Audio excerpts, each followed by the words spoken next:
สบายดีพี่น้องปองปายบ่สู่ผู้สู่คนมื้อนี้จะมากินมะขามเนาะกินเทิงต้นเลยแตงแจ่วแซ่บๆขึ้นมากินตำขามกันหน่อยใหญ่ๆ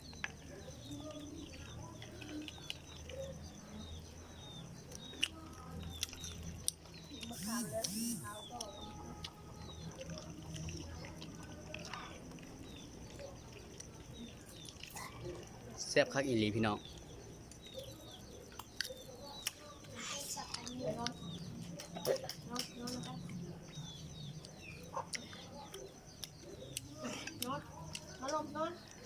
มีแต่หน่วยใหญ่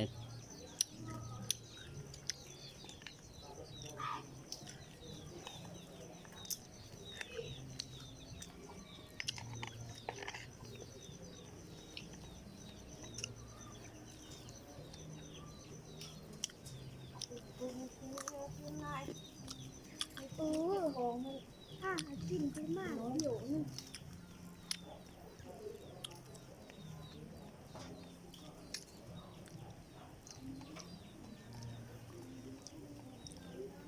กินอยู่เทิงต้นเลยมื้อนี้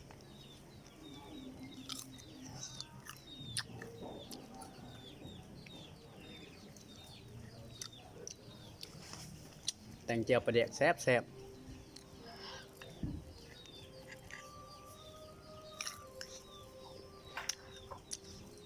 ไปส้มไปเผือก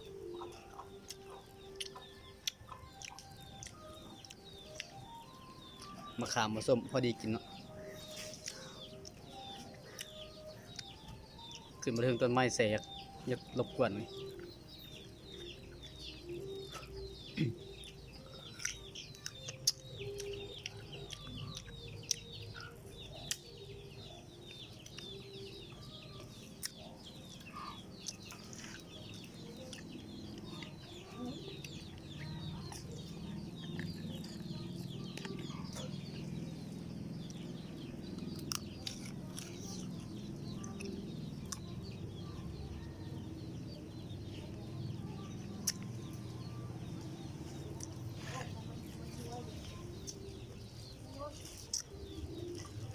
ถึงต้นไม้กินยากอีดีเนาะ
ตัวทำแม่ก็ชอบ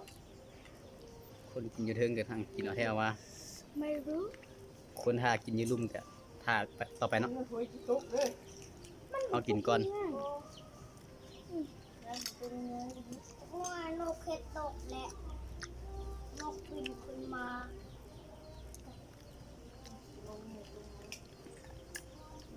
ขามมีแต่หน่วยใหญ่มาเด้อมาเด้อ เอาไก่ปีนไปบนโต๊ะเลยแซ่บอุปกรณ์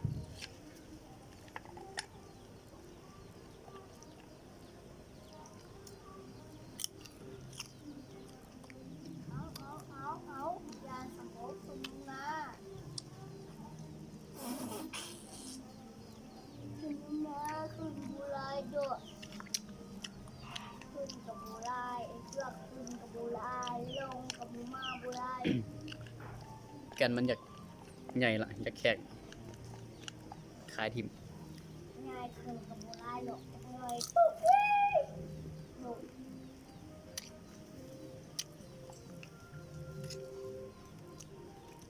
อีเทิงต้นไม้กันอยู่ยากกว่าแท้ว่า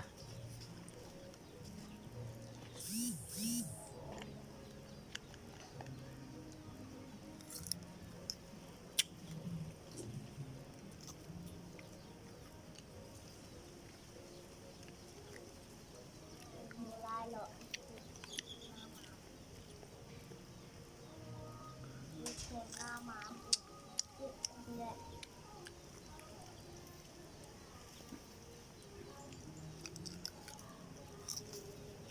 ปุ๊บหน้าหมาอ้าวปักนี่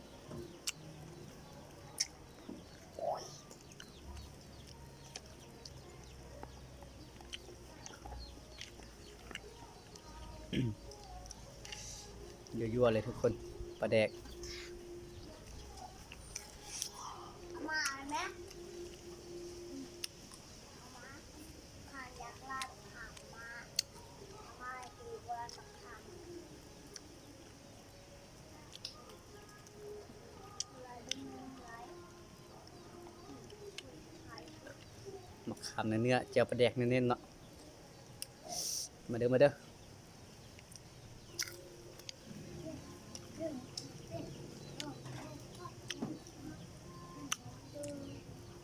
อ้าวบัวบัวให้กล้วยแตกไหม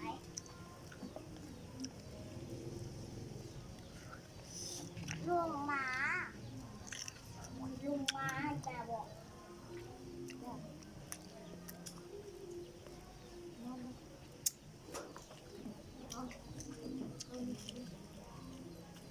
เสียบหลายเสื้ออยากกินน้ำงวดเสื้อไปละ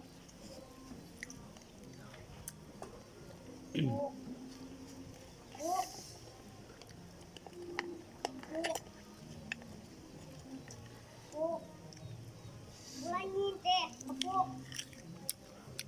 กระปุกอะไรนี่เด็กกระปุกกระปุกบุ้งตัวกูโอน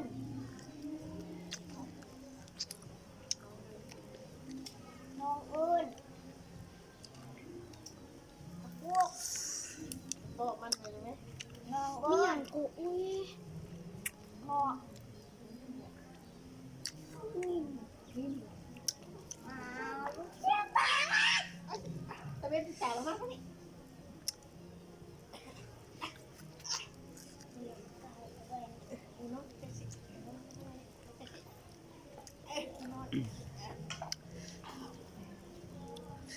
เดือบตา แซ่บคักอีหลืมมื้อนี้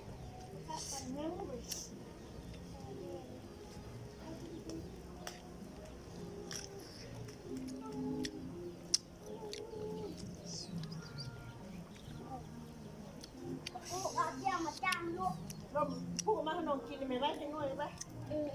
ลม ที่เอาให้เขาเจ้ากินแล้วได้บ่นี่อิ่มละเขาเจ้าท่ากินอยืรุ่มกับท่ากินเนาะเอาลงให้เขาเจ้ากินกันสำหรับคลิปนี้ขอจบไปก่อนเด้อมื้อหน้าค่อยพบกันใหม่บ๊ายบาย